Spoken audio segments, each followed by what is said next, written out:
This is your identity. You are the light of the world. A city that is set on a hill cannot be hidden. This is your peace. Peace I leave with you.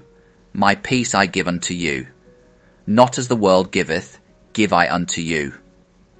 I give you power over fear.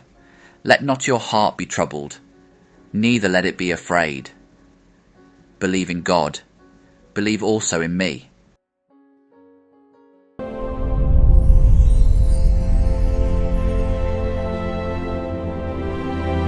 I am your rest.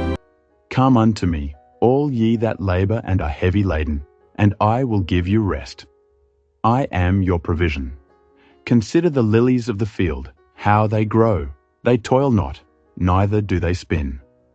I am your truth, and ye shall know the truth, and the truth shall make you free. I am your love.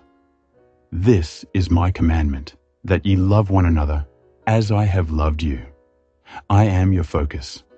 Seek ye first the kingdom of God and his righteousness, and all these things shall be added unto you.